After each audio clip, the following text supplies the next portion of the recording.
on to the last session for the day at Dr. S. Badrinath Hall on Women Ophthalmologists Society session. I would like to invite our esteemed chairpersons. I welcome Dr. Mohita Sharma and Dr. Swati Tomar. And as the moderators, I would like to invite Dr. Alpa Atul and Dr. Shubhra Goyal. Welcome, ma'am. I would now hand over to our moderators to please proceed. Over to you, Dr. Alpa and Dr. Shubhra.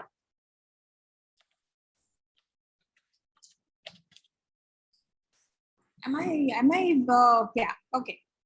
Warm welcome to one and all for this wonderful session on Women Ophthalmic Society, which has been curated beautifully by Dr. Mohita, Dr. Swati, and many more.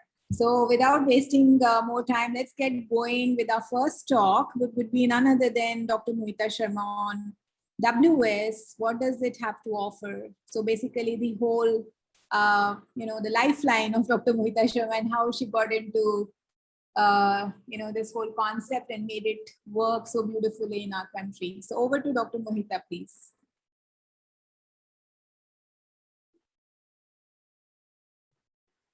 Yes, we can hear you, Diksha. Thank you so much.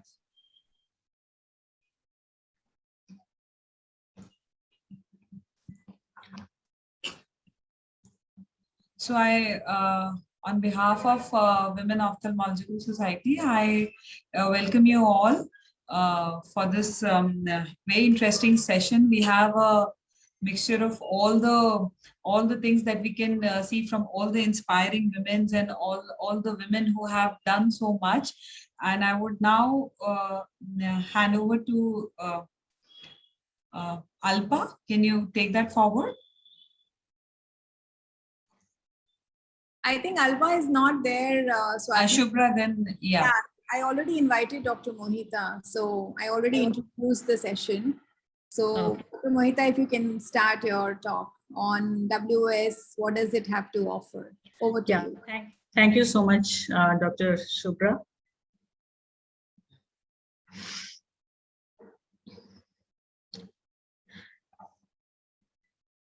So good evening, everybody, and very happy to be part of this session. And first of all, thanks to Telangana Ophthalmological Society and especially Dr. Santosh for inviting WAS to do this session in Telangana in the TOS conference.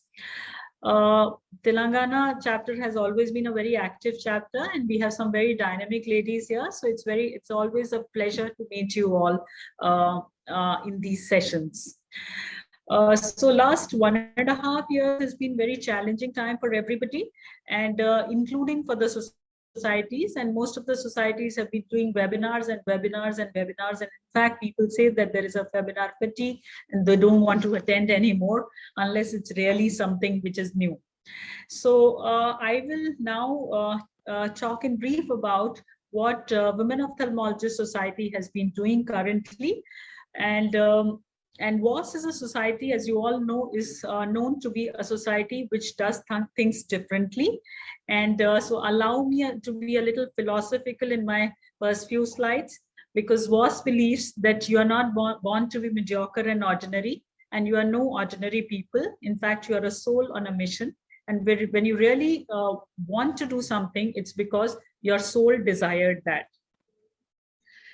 When you start your journey, you tend to become a part of the crowd, and it's the crowd or herd mentality that rules, and you learn to take a back seat. Being a part of the crowd is easy, but this makes your soul suffer, and so you have to be different. And the day you realize you have to be different, that's a very important date in your life, and this is what WAS wants you to do. It wants you to realize what your potential is and make use of your full potential. So here are a few programs that WAS is currently doing. You all know that we are continuously evolving with new and new programs as per what we feel is the demand from our members. So currently we are running the mentor-mentee program. This was started around 3 years back, and this was the motto that you are not alone in your professional journey, and having mentors is a very important thing in your life. So initially we started with a list of 25 mentors, and we connected them one-on-one for a year. But currently what we are doing is in the form of online mentorship, where there are mentors which you can choose. You can choose your mentor as per whom you want, and there is a 1 hour session where you have with your mentor, where online you discuss or whatever you want to discuss on your professional front with your mentors. And after that, once you're on a one-on-one online session, after that you are in a continuous connection with your mentor, where your mentor helps you. And we feel that mentorship is something which is choosing your mentor and finding a mentor is something which can bring about the big change in your life. Apart from this, we have sessions where we have inspirations, just like we have a session today in this TOS conference. We have individual sessions was also where we come up with newer inspirations in ophthalmology. There are so many inspiring ladies, and there are so many international women heroes. They come and do their presentations, and that's one highlight of WAS, that we try to always bring inspirations to you, so that you realize that that if somebody else could do it, then you can also do it. You all are already aware about the Women in Research group, or the WINR group. This is the beginning of Women in Research. I put up a few slides how it started 3 years back, and there have been several sessions where there have been trainings, including the GCP training. We have a separate ethics committee of WAS, which is open to all our members. And these are some of the initial few members who completed their studies through Women in Research, and thereafter we have a lot of successes to celebrate as far as the Women in Research program is concerned. So these are all the training sessions, and work is going on the front of Women in Research currently. And if you wish to be a part of research, then we want to invite you for this. And this is currently what is going on. We have this RED pilot project that we started. This is a new group in Women in Research which we started, which is called Rare Eye Diseases Group. And this RED pilot project is starting next month. And we want to invite you to be co-investigators in these RED pilot projects. Along with that, I also want to share that in collaboration with Department of Science and Technology, WAS has 3 projects now. One is by our dear old Swati Tomar, who's an inspiration today. And apart from this, we have 2 more projects, and one of them is related to the WINR website and research modules. And we are very happy to say that Government of India has recognized the Women in Research group and collaborated with them. And we have the RED group, which I just talked about. And this is the Rare Eye Diseases group. And this plans to do a lot of activities in this coming year. And hence, we want to invite you to be a part of this RED group. And we also want to share that a special issue on rare eye diseases is coming out from Indian Journal of Ophthalmology along with WAS. And this would be coming out in the early next year. And we want to invite applications. We want to invite submissions for this. The last date has been extended to 15th of August. So if you have anything which you want to write on rare eye diseases, this is a rare opportunity, because there is no such document on rare eye diseases till now in the world, to the best of our knowledge. So I end by saying, join us at WAS and WINR, and we are there to give you more and more opportunities. Thank you so much. Thank you, Dr. Mohita. Thank you, Dr. Mohita.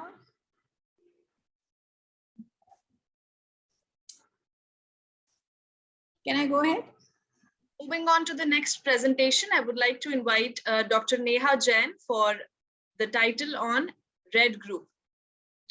Dr. Neha will join a little late. She will do it in the end because she is traveling somewhere. So we can invite our international speaker to for her presentation. So ladies and gentlemen, please give a huge round of applause for our international speaker, Dr. Carol L. Shields. She will be presenting her keynote lecture on work-life balance. Over to you, Dr. Carol.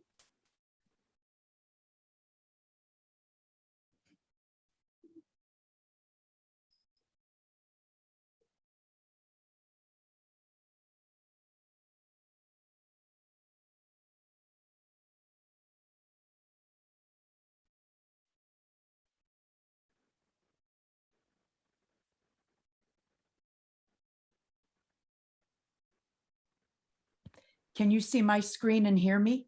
Yes, madam. Loud and Okay. clear. Okay. And is my screen moving? I just want to make sure. Yes. Beautiful. So I thank you for inviting me to speak to the Women in Ophthalmology group in India. It's a great honor for me, and calling in from Philadelphia in the United States. So I'd like to talk to you about balancing home and career as a doctor, a researcher, and a mother. So it all began in 1984. 37 years ago, I arrived at Wills Eye Hospital for my residency, and my intention was to gain the skills of an ophthalmologist and return to Pittsburgh and practice general ophthalmology with my brother, Pat Lally. But things changed. I developed an interest in retina and oncology. I met my husband, Jerry Shields, and we were married, and my life unfolded onto a new path. So lesson number one, follow your heart. Things happen for a reason.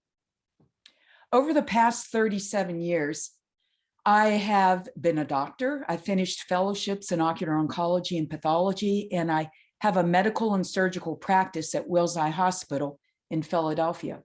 I've also been a researcher. I have a major interest in intraocular tumors and conjunctival tumors. And along with many of you, including Dr. Kaliki, I see here on the screen, we have contributed as a team to the literature and mentored many medical students, residents, and fellows. And I've become a mother. Jerry and I have 7 children. I never anticipated having children like this. None of this was planned. It just evolved. So lesson number 2, you are in charge of your life. So steer it to suit yourself, not to suit anybody else, but yourself. So how do we achieve happiness as a doctor, researcher, and mother? This seems like a big balancing act. What is happiness? Well, happiness is contentment, if you look at the definition, confidence, satisfaction, a good quality, willing to do, enjoyment. And it originates from the Middle English word lucky. In fact, hap means luck or fortune. So happiness is being lucky. And what makes happiness? Well, Sonia Lubomirsky wrote a book on the how of happiness. And she indicated that 50% of it is genetically determined, 10% is related to life circumstances, and 40% is subject to your self-control. And there have been studies on happiness, one from Harvard, which shows it correlates with a loving relationship, especially with your parents. And money can't buy happiness. You know, money can give you clothing and housing, but it doesn't buy happiness. Humans seem to be happiest when they have pleasure, engagement, good relationships, a meaning in life, and accomplishments. So I've been lucky, and so can you. So let's talk about being a doctor. Being a doctor, there are really 3 important rules. You need to be available, affable, and able. But I have 2 more rules.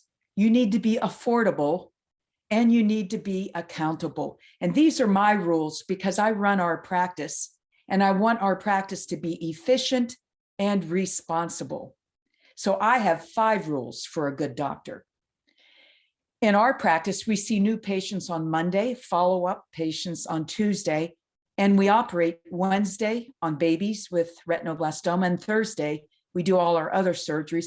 Then I reserve Friday, Saturday, and Sunday to rest my brain. Friday, I do research, and Saturday and Sunday, I'm home with my family, but we're empty nesters now, but with my husband, Jerry. I like Friday research. It allows me to prepare for a meeting or meet a teacher or get my own medical checkup, talk with colleagues, work on a research project. It's relatively pressure-free, and I really protect this time. I don't want to burn out. Now, I like my nice layout of when I see patients. It's efficient. We have good technicians and associates, and we work hard to have our Fridays free. Now, in my practice, we start early. I awake at 5 in the morning and I'm at the office by 6, and we have office hours that end at 3. So I have time afterwards to do mail interviews, phone calls, and even if I have children's events. And it's been shown that early risers are happier and healthier than night owls. And there are many articles written on early risers. Here's one that said, what the most successful people do before breakfast. I get a lot done before breakfast even happens. Then in the evening, we have time for dinner with our children when we go home. Now, a few secrets about being a doctor. Take care of your patients, be prompt, organized, welcoming, show a positive attitude, not a negative attitude, and treat each patient like they were a part of your family. Also, it's important to take care of your staff with respect. Give them downtime. Every Friday, my staff has downtime. They come in blue jeans, comfortable clothes, and they get caught up for the next week. And we allow them to participate in corporate decisions. We pay them well. I give them a surprise bonus every spring. They have a family too, and they will take care of you if you take care of them. We generally thank them after a long day. And take care of your corporation. I tell the associates, the less you ask for, the more you will make. You know, if you make demands that you are going to get paid this much, that makes the payer a little bit hesitant. I like the more subtle way of showing your good work, and then you will be paid for it. And take an interest in billing, at least in the United States, know how to bill effectively. There was a nice article by Dr. Thomas Agnew on the art of medicine and 7 skills that improve your medical career. Number 1, think before you enter a patient room. Number 2, develop rapport with patient. Assess the patient response to illness. Communicate. There is a power of touch. Laugh a little and show some empathy and sincerity. So think, number 1, think before you enter the patient room. I personally prepare and review the chart and know the case before I enter. And for each patient, we have what's called the grid. So when I enter a room, I know that this patient, John Doe, we first saw him in 2012, had a melanoma of his iris entering the trabecular meshwork. And we did an enucleation and nothing else had to be done. And his left eye was doing well, but maybe has lost a little bit of vision. So I know before I enter the room to look for a cataract or look for something that might be causing his loss of vision. Number 2, develop rapport with patient, connect with the patient, introduce yourself, look at the patient, and establish some comfort with the patient. Number 3, assess the patient response to illness. Get an idea of their psyche, how anxious they are, and issue some understanding for this. Number 4, communicate. Take a history or complete the history if someone else took it. And during the examination, I like to say maybe good things so the patient is more relaxed, like, oh, the retina's looking good in your left eye. Oh, there's no problems with the anterior segment. And whoever did that cataract surgery did a beautiful job. I like to drop good pearls so the patients feel less anxious. And then the power of touch. Be very gentle when you position your hands for your retina examination. And I like to either pat them on the shoulder or on the knee. In the COVID era, we didn't touch them at all, but now we're sort of back to just giving them a pat on the knee that everything's okay. And laugh a little. It does reduce stress. If you can find something a little funny to say, it shows that you are human, and humor is a powerful healing. And then show empathy, nod your head when they're talking about their family and write it down so that the next time they come back, you can ask how their child was doing in their sports or whatever they were telling you about. Keep track of their interests. So these 7 skills are really important for making the doctor more human and more connected to their patient. So let's talk about research. Being a researcher, the first and most important thing is you have to be organized. And you teach junior doctors to carry on because you as a researcher won't be here forever. And you have to be super honest. So let's talk about organization. We are very organized in our service. We have a diagnostic coding for every patient that gets coded at every visit. And every amazing case gets what we call a red star, so we can find amazing pictures. And we keep ourselves organized for meetings and for papers. So regarding diagnostic coding, every chart at every visit is coded by tissue and diagnosis, like choroid melanoma or retina vasoproliferative tumor. And I used to do this, but now I have my most reliable technician do it. And it's a drop-down menu. They can't even misspell choroid anymore because I only allow them to click on the diagnosis and it's spelled correctly so that when I do a search, all the choroid melanomas come up. And we use a program called FileMaker Pro because this allows us to put in 100,000 patients. It's very secure and it's easily searchable and it's very hard to delete patient diagnostic coding. Now, regarding red stars, the best pictures, we use this to find our best illustrations. And every day I have maybe 2 or 3 red stars and the technician records what the red star is for and they load these up for me to file. So I file it in my personal diagnostic coding system. And this is what it looks like. It's just folders on my Macintosh computer. And let's say I have a Coats disease patient. Well, I'll file it in retina, and then I'll find retina Coats, and then I put it in and say I wanted it because it was a great before and after laser. And then there's the patient filed in there. We use aliases in our Macintosh computer. Aliases are kind of like an empty link to the main file. And I'll tell you a little bit about that in a minute. Now for meetings, we keep everything listed by year, month, day, so they all line up in order. And say this one, the Macular Society 2015, I always alias my presentation. In fact, it was this presentation, which is why I put it in for this talk.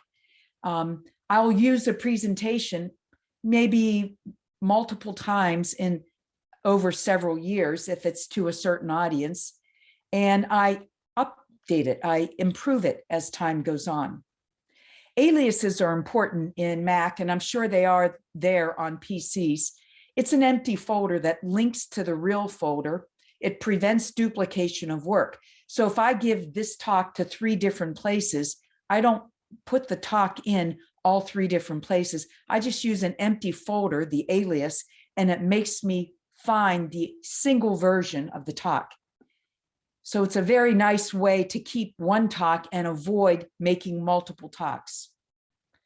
And then for papers, well, we write so many papers. And for example, if you look at this paper here, I always keep the exact title of the paper with no abbreviations, plaque radiotherapy for extensive angle invasion. And I put the authors at the end, Joel Packett and Sruthi Arapelli. And if I open that, every different date of us working on that paper, I just save in this folder, always dating it with year, month, day, so they line up in order. Then the final PDF comes at the very end. All right, last, I'll just say a few words about being a mother. Well, you heard about doctor and researcher, but mother is my first priority. It's my greatest happiness. As a mother or a parent, you influence your children with your every action, and it adds richness and meaning to your life. And of the many different relationships we form over our lifespan, the relationship between a parent and a child is among the most important. And there have been studies conducted over many years. Responsive parents are warm and accepting towards their children, and parents who are low in responsiveness tend to be aloof, or maybe rejecting or supercritical. And demanding parents maintain consistent standards for their children, and insufficiently demanding are too lenient. So children depend on responsive parents, and they feel moderately demanding parents. Now, I'm not overly demanding with my children. I let them make their own decisions, and I allow them to develop to be their own people. Now, as a mother, we have to balance our work with our home time, and you choose what's best for you. Mom and dad should be a team united. We nourish our children to become their own person, not a clone of us. Allow them to sense their importance. And as they grow up, speak with them by the phone or whatever, so they still understand that you want to be involved in their life. And there's many ways to manage home and career. I'm sure we all do it differently. There's a lot I could say about childcare, whether we do daycare, live out, or live in while we're working. I tend to do daycare with small family, live out with a small family, and live in help. As our family grew, we needed live in help who stayed either in a bedroom suite we had in our basement or lived in an old carriage house on our farm. Childcare can be expensive, but it's for an important reason. And as the children grow, this expense diminishes, but then you have other expenses like education and apartments, etc. Now, I always put family first. I love traditions, and I am organized with our children. I keep it simple. Our children have responsibilities, and so do we as parents. We love traditions. We always have homework before dinner. We have dinner every night, and I always light a candle at dinner. I think establishes a tradition that we are unified as a family. We spend holidays together, do lots of athletic activities together, and we watch movies together as a family. Now, there are some rules of parenthood, like nothing's perfect, and it's not a problem if the socks don't match. In fact, it's now in style to have socks that don't match. Your house will never be clean. And if you can't hem your uniform, just staple or tape it. And kids learn by example, and it's okay to wear 2 different socks. Be thankful for all that you have and enjoy life. I'll finish with this. Irma Bombeck. Many of you don't know her, but she was a very, very prolific writer in the 1960s about home and being a mother. And she's a really funny comedian. And she actually made the cover of Time in 1984, Irma Bombeck. She had many tips for parenting. Number 1, don't lose your sense of humor. Don't wish away parenthood. Eat dessert, follow your dreams. Housework stinks. Be suspicious, don't worry. Invite friends over. Do difficult things. And guilt comes with the territory. And she was asked when she was dying from cancer, if I had to live my life over, what would I do differently? And Irma Bombeck said, if I had to live my life over, there would have been more I love yous, more I'm sorries, more I'm listening, and I would seize every minute of it until there was nothing left. So in summary, it all began in 1984, and it has been a great run. Lesson number 1, follow your heart. Things happen for a reason. Lesson number 2, you are in charge of your life, so steer it to suit yourself. Number 3, as a doctor, take care of your patients and staff, and they will take care of you. Number 4, as a doctor, don't be afraid of billing. Master it. After all, this is the income for your entire office. As a researcher, stay organized and be honest with your research. And as a parent, know that family always comes first. We summarize these in a nice article in the Indian Journal of Ophthalmology that was published December 2019. And I highlight here the lesson number 1, 2, and 3. Follow your heart. Things happen for a reason. You are in charge of your life, so steer it to suit yourself. And you are partly in control of your happiness, as we discussed earlier. So this is what the cover was for that issue. My husband, Jerry, and I, but I did something funny. I always like to joke around. If Indian Journal of Ophthalmology ever joined with Pixar, I have Pixar'd our faces and I put them on the cover of IJO. As many of you know, there's an app out there now that you can Pixar a face. So now we look like cartoon characters. So in summary, balancing home and career as a doctor, researcher, and mother, it is possible to do all three. You just have to know your limits and you have to want to be all three and keep yourself organized. Thank you. Wonderful presentation, Dr. Carol, and I'm sure you really are following the tips of parenting that you just shared by the Times magazine. And from those top 10 tips, I really like the don't lose your sense of humor tip, and I'm going to remember that forever. All right. Thank you. I think your children appreciate it too if you keep a little bit of a sense of humor. They will acquire it too. Surely. Thank you so much, Dr. Carol, for the wonderful presentations. Any questions we may have? If not, we can move on to the next presentation. Yeah, Diksha, I just want to get in here and just want to thank Dr. Karen Shields. I mean, she's a pioneer in her field in the world of ocular oncology, retinoblastoma. We have been hearing her for I don't know how many years, and we have so many disciples of hers and the team in India. And it's been an honor and pleasure, Dr. Shields, to hear you out and to actually learn a lot from you that how to balance work, research, and parenting, because that's where most of us fail, to be very frank. I think there were a lot of tips and tricks there. And I think one of the other thing which I could carry home very, very, strongly is to stay organized.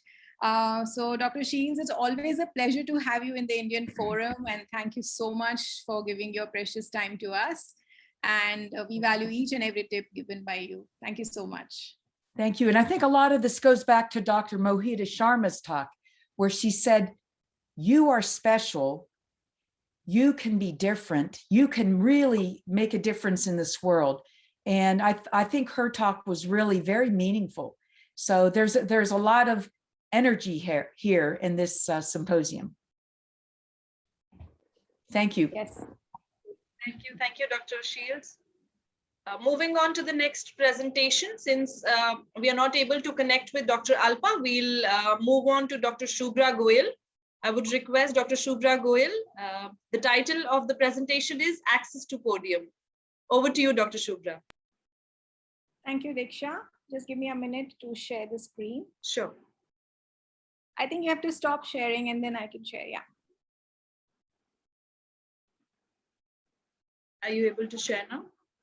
Yeah. Can you see my screen? Not yet. Okay, 1 second.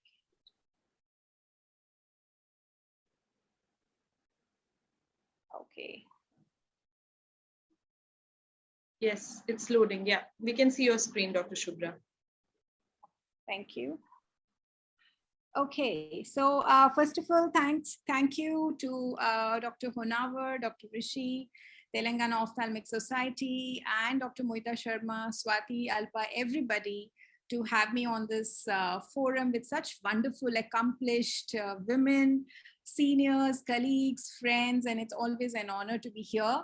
So my, views on access to podium, I guess this is a very, very wide topic which can have discussions.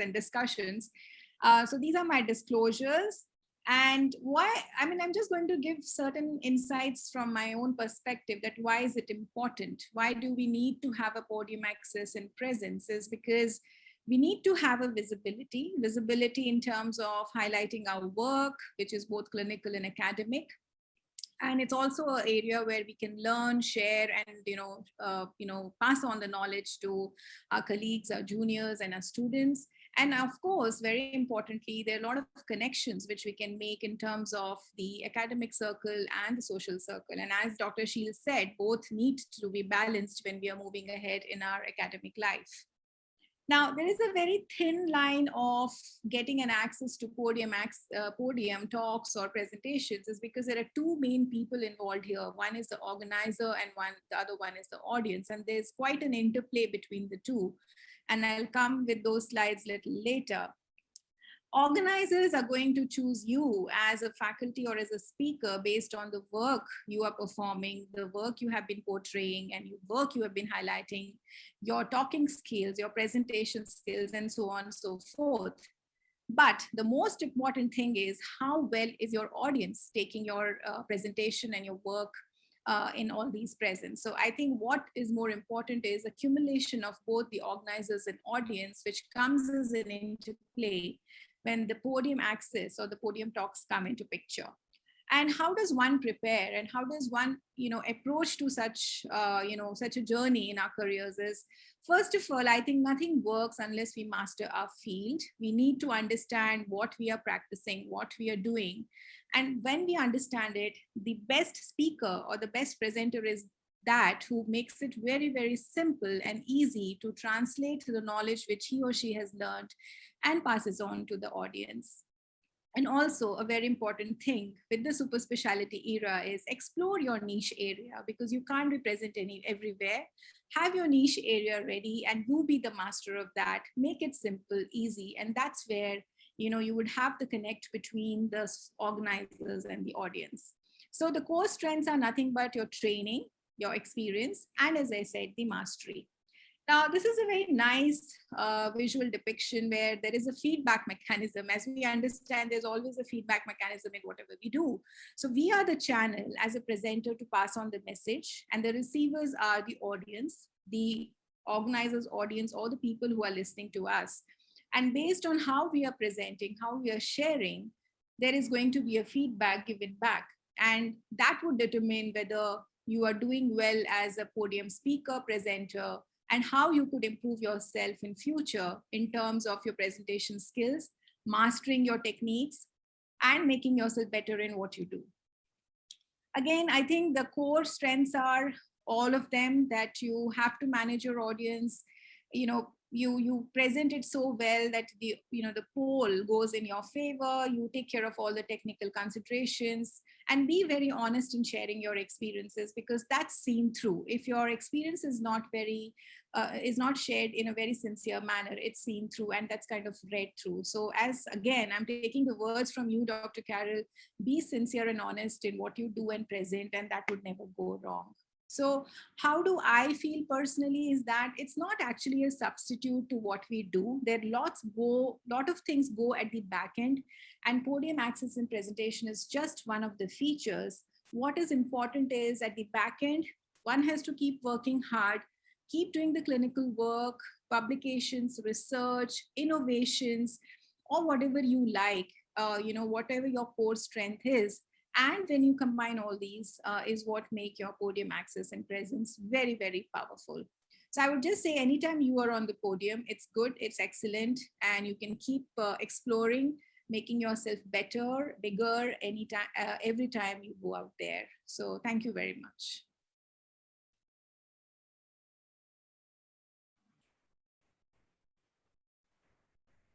Wonderful, Dr. Shubhra. Thanks for keeping it on time. I must say before time, really appreciate it.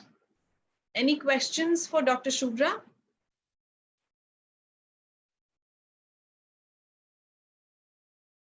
All right, moving on to the next talk, I would like to invite Dr. Sunita Chaurasia to present her talk on access to research opportunities.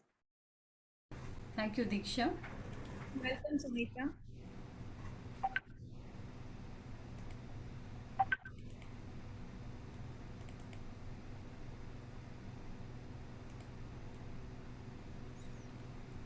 Yeah, thank you, Diksha. So the topic I'll be covering is access to research opportunities. Are my slides visible? Yes, Dr. Sunita.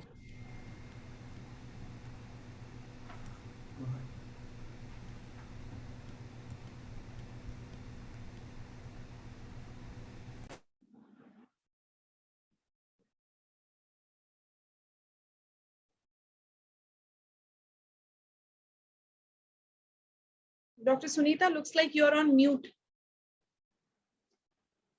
Dr. Sunita, can you hear me? Sunita, you have to unmute yourself. Yeah, I'm not able to advance the slides. Just 2 seconds. Give me. Not able to advance.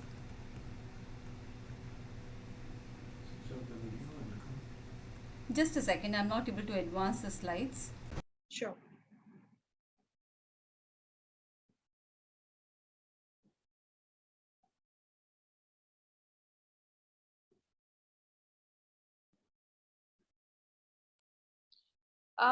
Diksha, we can take up the next speaker by the time she is ready. Sure.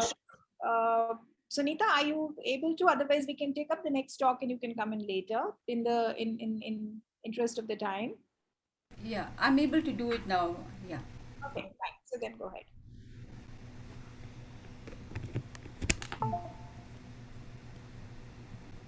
We can see your screen, Dr. Sunita. Please go ahead.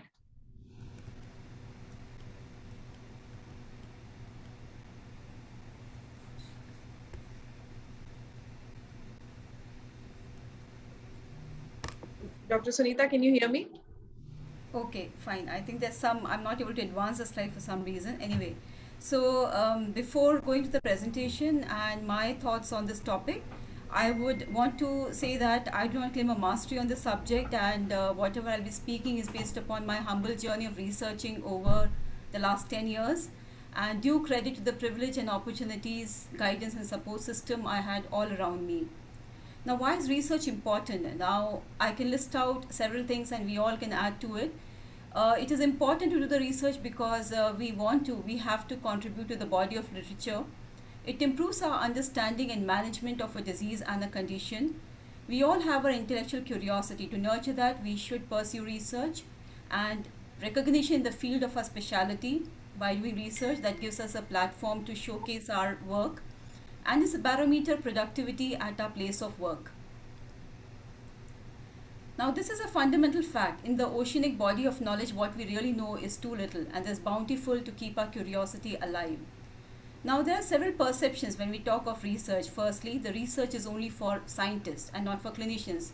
Now, this is a big myth because when we do a research, when the clinicians do a research, we have a one step ahead because we become academic clinicians. So when we talk only from our experiences, we have a very unilateral perspective. But when we speak from a research analysis, we have a much broader and unbiased perspective. So I think this is very important for clinicians as well as for the scientists. Now, perception 2 is research is only for specialized institutions. However, solo practice, whether you're practicing in a solo setup, whether it is a rural, government, multi-speciality or an institutional setup, each place offers a fertile land for unique set of research opportunities. Now, what does it take to pursue research? Now, first and foremost, I would say that it's important to ask questions. It is always important to be inquisitive. And for us, for the clinicians, the most important goal or driving force for pursuing research is to seek answers to the problems routinely we encounter in the clinical practices. So our research is directed towards patient-centric approach, and basic research which is directed towards understanding the disease per se. Now, asking questions is important, but one should ask the right questions. Now, I would make a statement here, and we all are aware that there's nothing new under the sun. What may seemingly be new to us may have been known to others in the past or maybe our peers. So what is important is to look into those questions where we don't have an answer. Often it's possible that we are not aware of what is known and what is unknown. So a thorough literature search is really important when we ask research questions. How do we access literature? There are several ways. Institutes can have a library support, which is a big blessing to the people working in the institutes. There are several pharma companies which offer this support, and you can have access to literature very easily. ResearchGate is one more platform, and then we can always write to the corresponding authors and first authors, and who are always eager to oblige us with their research work. Now, if we look at the researchers and the historians who are well known for the research, we can think of people who had perseverance. We can think of people who had imagination, great imagination, and people who had observation. So for a good research, we have to have our curiosity, observation, imagination intact, and we should nurture it. Whenever it is what we are unable to explain something with our current knowledge, and it is important to know that we don't understand it enough. So each unresolved question is an opportunity to explore more. Meticulous documentation, as Dr. Carol Shields explained in her show, the way of doing a documentation, I think it was fabulous. We have to have a proper way of documentation our clinical work. There are several ways of doing this in the present times. We can have a photo documentation, video documentation, and now in any setup, everybody can do a good documentation by using phone-friendly devices and attachments. Diagrams and application diagnostic tools, whenever you have them in the clinics, is important. There are several other research support systems. Now, ability to answer any specific research question often needs a support from other branches, other specialties, and other ancillary services. We may need laboratory services, we may need diagnostic lab facilities. Some of these may not be accessible to us, or we may have a very limited access to it. So our era, we are living in a times where we have unique set of opportunities and possibilities. So there's an ease of connectivity is at its best. We can develop a partnership or collaboration, and which is just a phone call away. So it is important to reach out to those people whom you know and who know your credibility. So wherever you are, we are having a difficulty, we can always collaborate with people. And in general, people are always eager to support and help us with research work.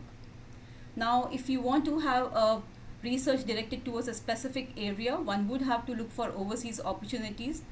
There are various options such as ICO fellowships are available. There are grant fellowships which provide specific focused research in any area, and there are several institutions which offer these overseas fellowships. So one can avail these opportunities. With respect to clinical research and trials, one needs to have good clinical research skills, and one needs to be aware of certain statistical tools. We will need certification good clinical practices, which is provided by several online programs and courses at the meetings. Now, publishing, why we do the research, and the goal of doing research is obviously to publish and to disseminate our work. Now, it is important to select an appropriate target journal, which should be peer-reviewed, PubMed index, and preferably does not charge the authors for publishing. Now, there are several metrics to select a journal. One is the impact factor, but for what I suggest and what I have been following, and I feel this is a relevant way of going ahead with your research, is to select a journal which is where it is your work is going to make the maximum impact. It is also important to be familiar with the technical rules of publishing, because it makes work easier, and the only way to learn this is to just go ahead and do the publishing, and you tend to acquire these skills with time. Now, there will be questions, frustrations, biases, and we are bound to get demotivated, but this is hard work, and one needs to stay connected to people who inspire you, support you, and not to get demotivated. If you don't have people who a specific person to reach out, you can always look for inspiration everywhere. It is there everywhere. It's in books, it's in legendary figures, so it's all around us. So I'll end with this last slide, which I feel is very relevant, and I really like this statement. Our thoughts and desires are powerful, and birds wanted to fly, and so they have wings. It's not the other way around. So it's like all your desire, and if you wish to do something, it works in your favor. Thank you. Lovely, Sunita. It was a well presented thought process, and we all know how difficult it is to start doing research, because we have that mindset that we may not be able to do it, and you put it very, very aptly. And I think it's very important for us to focus on the right direction and the right areas where we can work. So thank you so much, Sunita. Now I welcome Dr. Swati Tomar. Welcome, Swati, and we are waiting to hear you on the inspiration in ophthalmology. So please go ahead, Swati.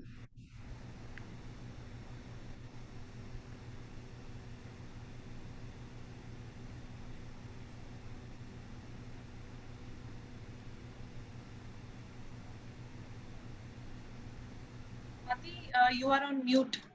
May I please request you to unmute your lines? Yeah. So thank you. I'm really sorry for that. So thank you, Shubhra, and thank you, Telangana, for having me here. I really don't know if it's an inspiration or not, but I just thought that I would speak a little bit about my journey from here. I think I am facing the same problem as Sunita had. Yeah. So when we talk about where we started, we all started in a medical college as residents, and what I found was that doing MS at a very small place called Aligarh, which has Muslim University, and I what we gathered was a strong base, but that was all, because we just had the willpower to go ahead and do not knew nothing more than that.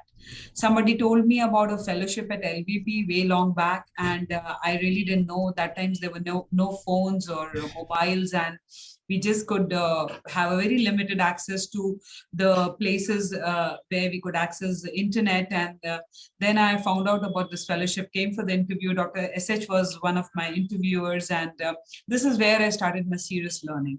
And I always say that it's a very limited time, and we should do it as much as possible. Don't be afraid to ask questions. And as Dr. VSS, Dr. Sangwan said, be very, very proactive in your fellowship. So this is what we actually did. But I realized that this place was not only learning or learning your skills or surgeries. It was about experiences, and we faced a lot of punishments for not doing our work on time. And this just creates a momentum for a body in inertia. So I just said that I learned sophisticated skill sets, and life became more serious, and I didn't know what to do. And there was a good farewell, and I went back to join because I didn't know what to do. And I went back to join as a faculty there. And there I realized that, there's a lot more to learn, and I learned refractives. But then after everything that you do, you need to move on, and you need to move on to a new space. I'm sorry about that. So I joined a medical college. And from here, I kind of started on my professional journey. My first this, and here I developed on implementing systems and processes and taking key decisions, and really serving people at large. Because I always kept that corner, because we are in a profession that we should really think about the underprivileged, and this was always in my mind.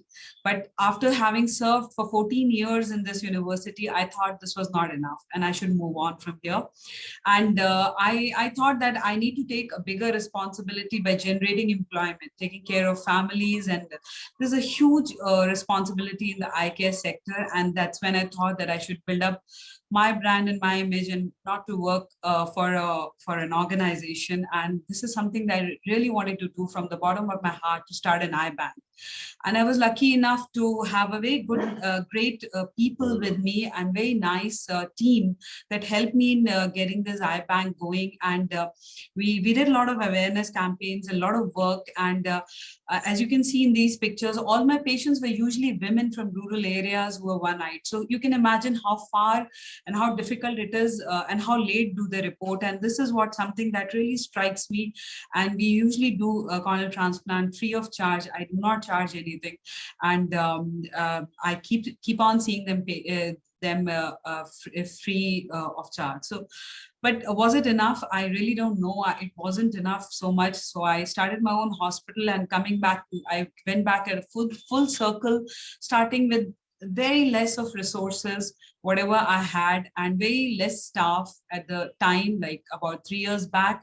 But I always say that, whatever you do, wherever you go, don't miss on the opportunities. I had a huge opportunity for organizing the WAS second conference in 2017, and for the changing moment, because I met a lot of females, a lot of other ophthalmologists, and I got a lot of networking opportunities, and again, an opportunity to be on the international podium, as Shubhra was saying, to come out and do a lot of what you wanted to do.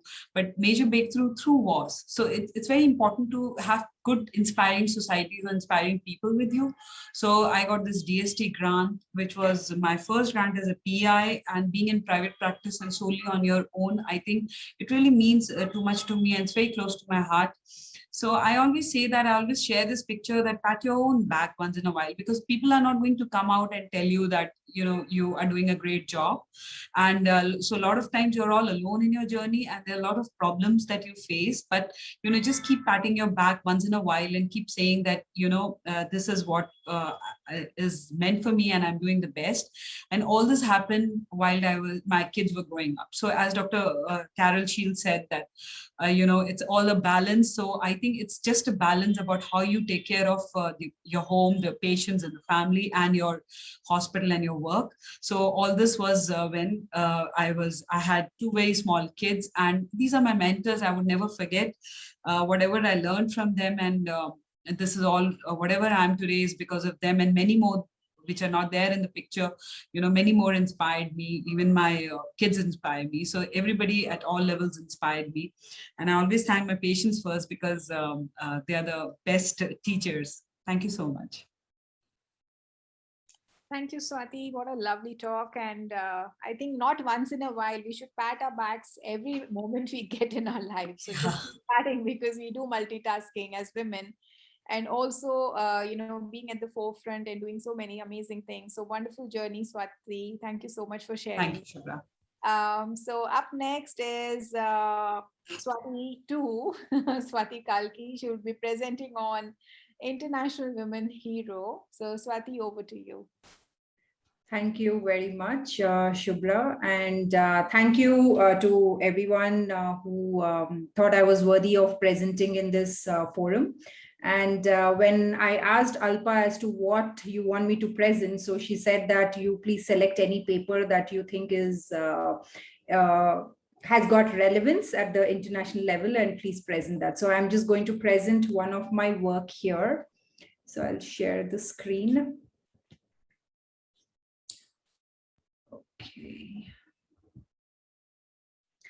Okay, so the next 6 minutes, I'll just take you over the work. One second, let me just minimize this.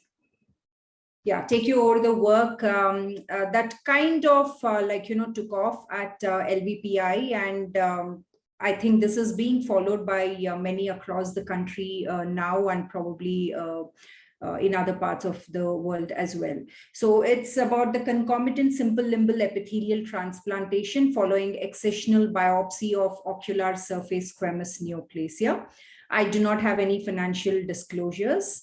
Now I'll start with these two cases. So these are two different patients who presented with, as you can see, the ocular surface squamous neoplasia. The first case, the one that you see on the left, has a diffuse lesion, and the one that you see on the right has an OSSN or the ocular surface squamous neoplasia involving the inferior half of the cornea.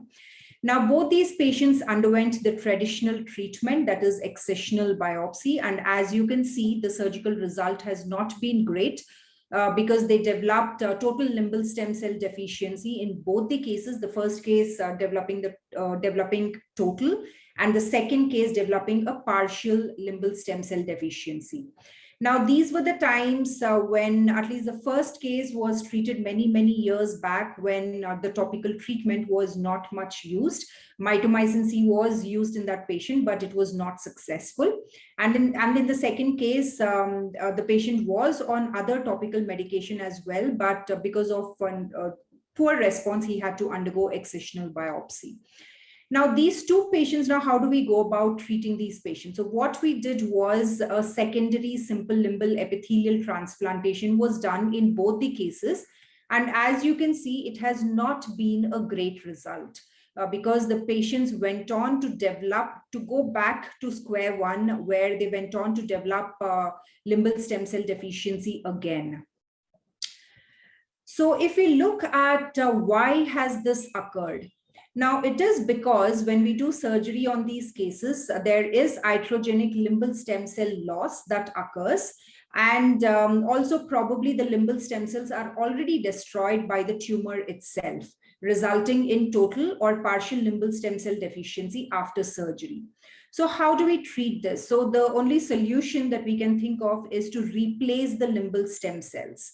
So we have tried the secondary slet, that is after they develop the limbal stem cell deficiency, but we saw that it did not work. So we thought, why not try the primary simple limbal epithelial transplantation and see. Now, ideally, when we do a surgical excision of a lesion, we excise the conjunctiva beyond the tumor margin and or the corneal epithelium as well, about 2 millimeters from the tumor margin, which results in loss of conjunctiva, tenons, and corneal epithelium, and also the loss of limbal stem cells. Now, when there is loss of the conjunctiva and the corneal epithelium, we very well reconstruct it by using the amniotic membrane graft. But traditionally, we do not replace the lost limbal stem cells. So we thought, why not replace the limbal stem cells at the primary step itself and do a primary simple limbal epithelial transplantation. Now, the next question was, do all cases of OSSN undergoing surgery require SLET after excisional biopsy? This was a very important question to answer before we could go ahead with this research. So what we did was we did a retrospective analysis of all our cases which were operated between 2011 and 2013. We went back and reviewed all the post-operative photographs of these patients. And these patients obviously had not undergone SLET as a primary procedure. And what we saw by our data is that when the lesions are small, they do well after surgery. They do not develop any limbal stem cell deficiency. But when the tumors are relatively large, resulting in loss of limbal stem cells significantly, they go on to develop limbal stem cell deficiency in some form or the other. It might be visually threatening, or it could just be minor form of limbal stem cell deficiency. So as you can see by the table that is there on to the right, what we saw was that whenever there was loss of more than 6 clock hours of limbal stem cells, almost 100% of the cases went on to develop some form of limbal stem cell deficiency. So we thought that was the ideal group to start for us to start doing primary limbal stem cell, the primary SLET procedure in these patients after excisional biopsy of the lesion. Now, this is the video of the procedure. So we go ahead and excise the lesion in the traditional way, where we take 4 millimeters margin on the conjunctival side and 2 millimeters on the corneal side. Now, the tumor has been excised. We are harvesting the limbal stem cells from the opposite eye in this patient because it was fairly significant loss of limbal stem cells. And after we do that, we cut the tissue into small particles and we put it on the cornea. We secure these particles with glue and then put a bandage contact lens. And this bandage contact lens, we remove it after 1 week. And this is what the patient looks like in the post-operative period. This is 1 week post-operative, where you can see that the lesion has been excised and the SLET particles are intact with the amniotic membrane graft. And if we look at what happens to these SLET particles once they are on the cornea.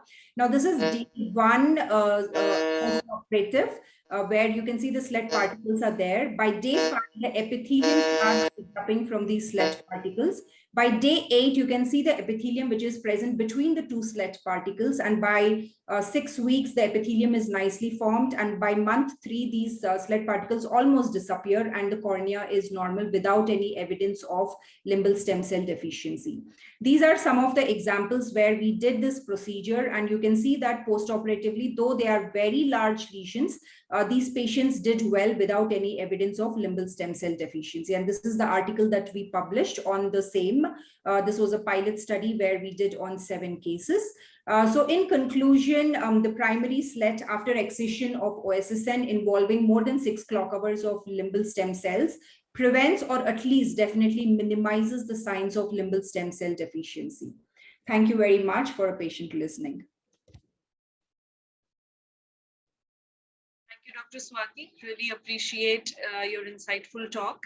Any questions for Dr. Swati?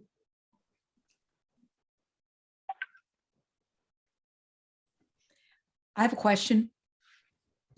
Do the patients worry about you taking the SLET donor from the opposite eye, and do you ever take it from the same eye? Yeah, thank you, Dr. Shield. So yes, we do take from the same eye as well, but most of the times, because we do this procedure only when there is significant loss of limbal stem cells, we prefer to take from the opposite eye. But if there is more than 3 clock hours of limbal stem cells that is still residual in the operated eye, then we take from the same eye, or else we go to the opposite eye and we counsel the patients prior to the surgery itself that we will be doing a minor procedure in the opposite eye and that is not going to cause any complication. So most of the times the patients are okay with it. So that's when we choose from the opposite eye. And you take it from 12 o'clock or 6 o'clock? We generally prefer from the superior location from 12 o'clock. Because that's where the density of the limbal stem cells is much more. And also even the patients wouldn't complain if they do not see the defect. So the first post-operative day, though they will not have any sign of it, after a week. So we prefer to take it from 12 o'clock. Thank you. Thank you. Thank you, Dr. Swati. Moving on to the next presenter, I would like to invite Dr. Tarjani Dave. Our presentation is on International Women Hero. Are you able to see my screen? Yes, doctor. Okay, this is not my screen. All right, okay.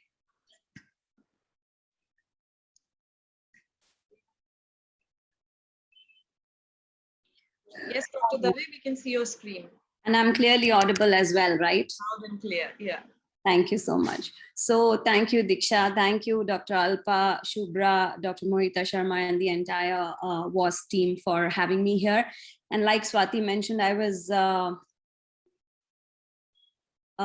asked to present some work that, I deem worthy of this podium. And I title it as Thermal Imaging of the Ocular Surface in Thyroid Eye Disease. So this is something that is mic work related to my work, which is in orbit and thyroid eye disease. So this again was developed when I was asked to at a certain level get involved. I opted for getting myself affiliated with the service of Orbit. And in that, I was asked to pick up something and something other than clinical data. And that's where I started looking at imaging in thyroid eye disease. And I'm going to talk to you on behalf of my team, which includes Palash, Ashutosh, and Vivek, who've helped me with this study. This is one of the several studies on imaging in thyroid eye disease that we've done. I do not have any financial disclosures, and you will see certain full face photographs of my patients for which we have the consent. Now, just to give you a background, since we have a wide audience, so thyroid eye disease can actually be potentially sight threatening. It's quite disabling and disfiguring and leaves the patient back with an enormous amount of fibrous sequelae, which are very difficult to treat. Obviously, the compression over the optic nerve is the one that results in the sight-threatening component of the disease. Now, typically, if you see a patient, this is the same patient, then you would be familiar with the Rundle's curve, which tells you that they have an active phase during which you treat them with steroids, and eventually they go into the inactive phase, where you treat them with an orbital decompression if required to reduce the proptosis, and then whatever is required to reduce the remaining fibrotic sequelae, such as a squint correction, which has been done for this patient. So it's very classically divided into this active and inactive phase. And this differentiation is done with the help of certain scores that you have, where if you see a score of 4 or more on inflammation, either in the clinical activity score or on the inflammation score of VISA, you label them as active and you start them with steroids with a hope that they would get back into the inactive phase faster and would have lesser amount of fibrotic sequelae. However, you have a patient like this, and I've put the timelines up for you, where it's difficult to determine activity, the borderline 3-4 ones, and you do not know whether you want to give them steroids or you just want to observe them.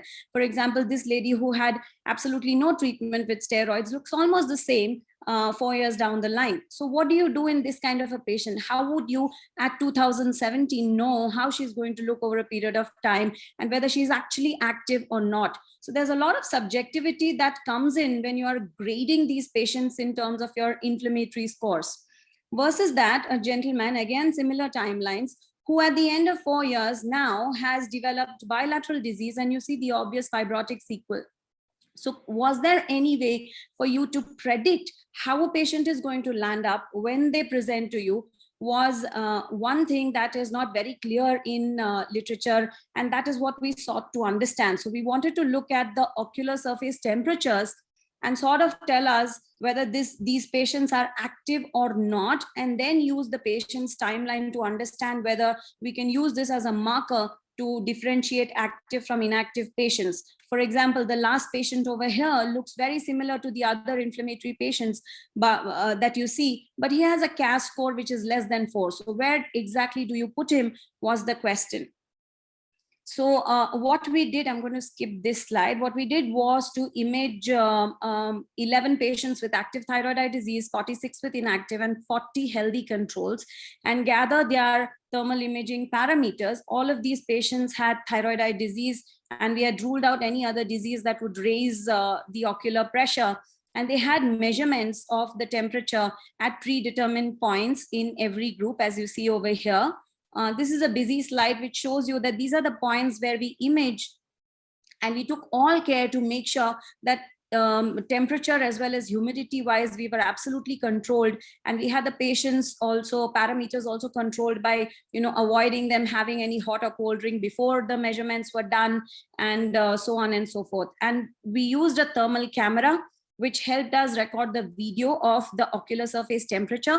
And this electronic signal was converted into data points by a freely available online software. And we also used a control temperature of the body as the temperature at the lateral orbital rim to look at what the measurements look like. Now, the next 2 slides are going to show you the results. And what we were able to determine is that there was a difference between the healthy and inactive eyes on one side and the active eyes on one side, which tells you that yes, the thermal temperature recording can show you which patients are active, even though clinically they may look inactive. And what are those points that help you the most? They are the top 3, the caruncle, the medial, and the lateral conjunctiva. These points help you differentiate between active on one side and healthy or inactive on the other side.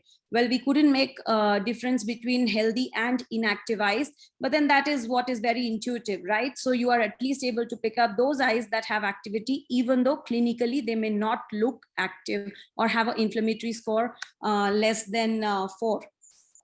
On similar lines, we also try to look at the Yoden index, which essentially is a statistic that helps you look at the performance of a diagnostic test. And the maximum value that it can have is 1. So that means you have a perfect test if your Yoden index is closer to 1.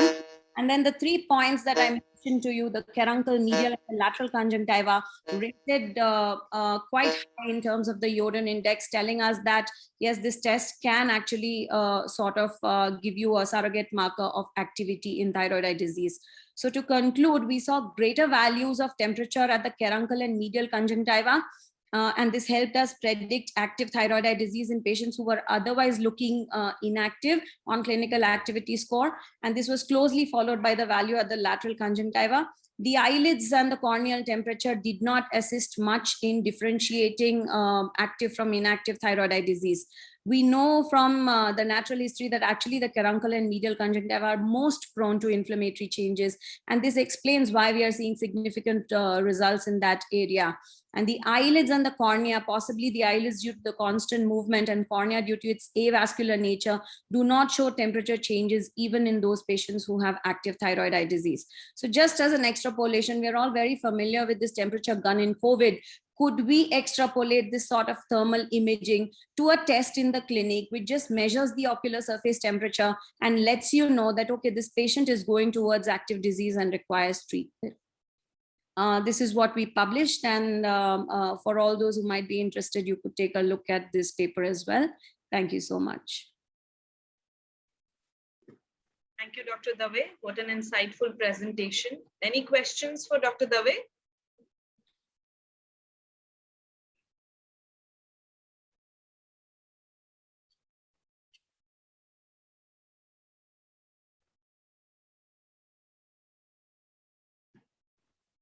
So we still have around 13 more minutes. for the discussion time. So we can have a quick round of Q&A in case there are any questions. Ma'am, one more presentation is there. Ma'am, Neha Jain. Neha Jain. Yeah, I think Neha wanted to give the talk at last, so she's here. So why don't we invite her? Yeah. Perfect. So Neha, are you there?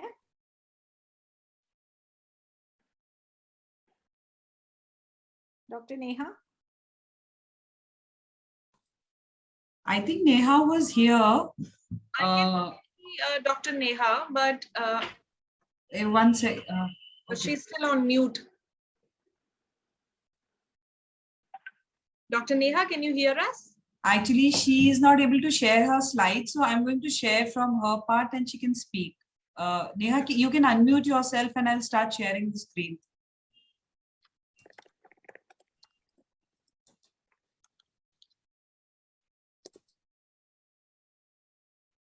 Neha, can you hear us?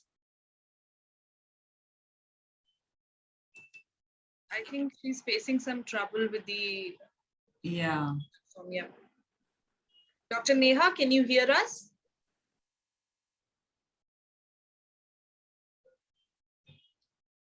I think she got dropped off. Yeah, so maybe we can leave that then. All right. In case there are any questions for Dr. Dave, we can pick that up. Meanwhile, Dr. Neha joins in. Hi, Dr. Neha, can you hear us? Yes, ma'am, I've joined. I'm so sorry. I was had some problem in my connectivity. Perfect, perfect. So for the next talk on Red Group, I would like to invite Dr. Neha Jain. Over to you, Dr. Neha. Yeah. Good evening. I'll be talking about the Red Group and the Rare Eye Disease Registry.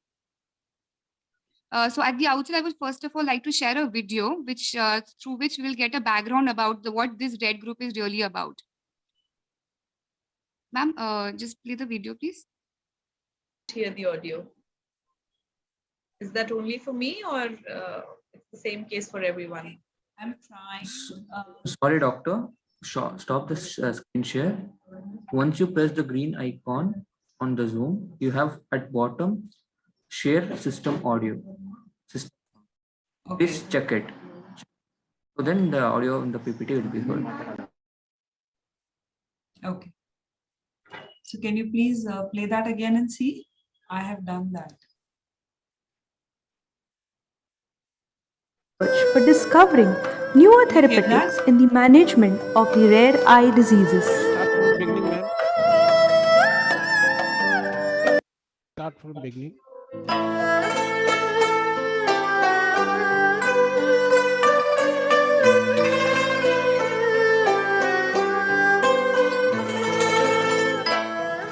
Just like no two zebras have the same stripes.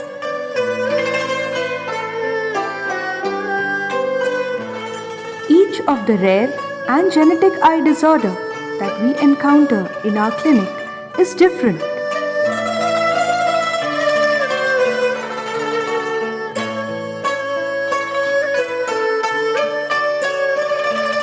Most of them currently lack a therapeutic management.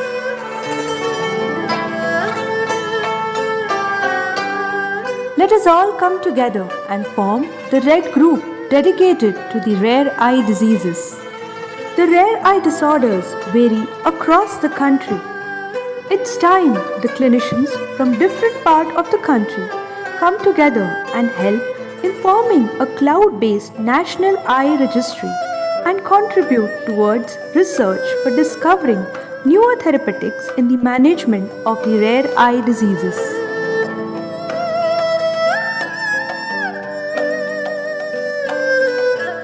The Red Group shall work towards providing genetic testing and gene therapy, genetic counseling, visual rehabilitation, occupational therapy to the visually impaired, centers for low vision aid, support group for the visually challenged, and formation of a cloud-based national rare eye disease registry.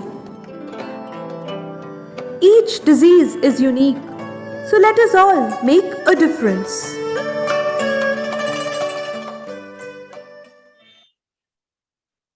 Yeah, so as we have seen, there are a number of rare genetic eye diseases which we come across in our OPD, some more common and some more rarer than the others. So there is no universal definition for rare eye diseases, especially in developing countries like India. There is no standard definition. Swati ma'am, please the next slide. Yeah. So according to WHO, the rare disease is one which has a frequency less than 6.5 to 10 per 10,000 people. A country like India defines a rare disease most appropriately in the context of its own population, healthcare system, and resources. Considering India's large population, the ORDI, which is the Organization for Rare Diseases India, suggests a disease to be defined as rare if it affects 1 in 5,000 people or less. Now, coming to the registries, there are genetic eye disease registries which are present across the world, like in Europe, Africa, America, but no such registries present in India as of now. So came the concept of the RED group or the rare eye disease group. The basic aim is to collaborate so that we can diagnose and manage these conditions more appropriately, do research work, and report unique disorders and form a common national registry.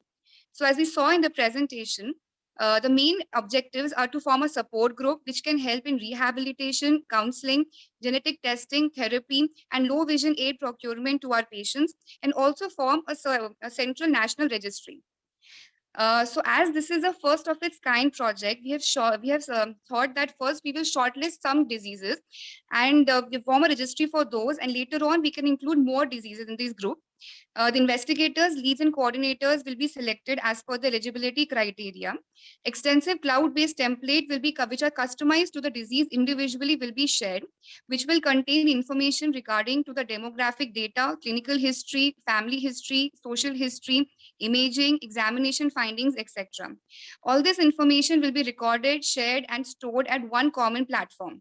Any relevant genetic, biochemical, or any other testing which the patient requires will also be done, and the counseling and rehabilitation will also be provided as required.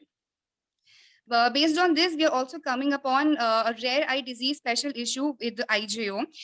The flyer has already been circulated and the last date has been extended to 15th August. So in case you have any article pertaining to the rare eye diseases, please feel free to share on the given email ID. So basically the future lies in collaboration so that we can diagnose and manage all these conditions more appropriately, and more importantly, we can form a central registry so that we have a database of all these rare eye diseases at one common platform. Thank you so much.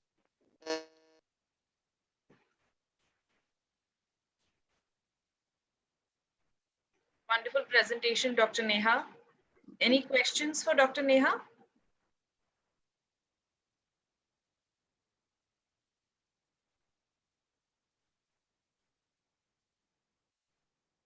If there are no questions, we are good to close the session. Do we have any questions? Dr. Shubhra, Dr. Swati? I think it's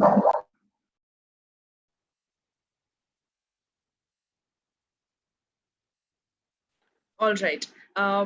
So ladies and gentlemen, very comprehensive talks by all our women speakers and beautifully moderated by Dr. Shubhra.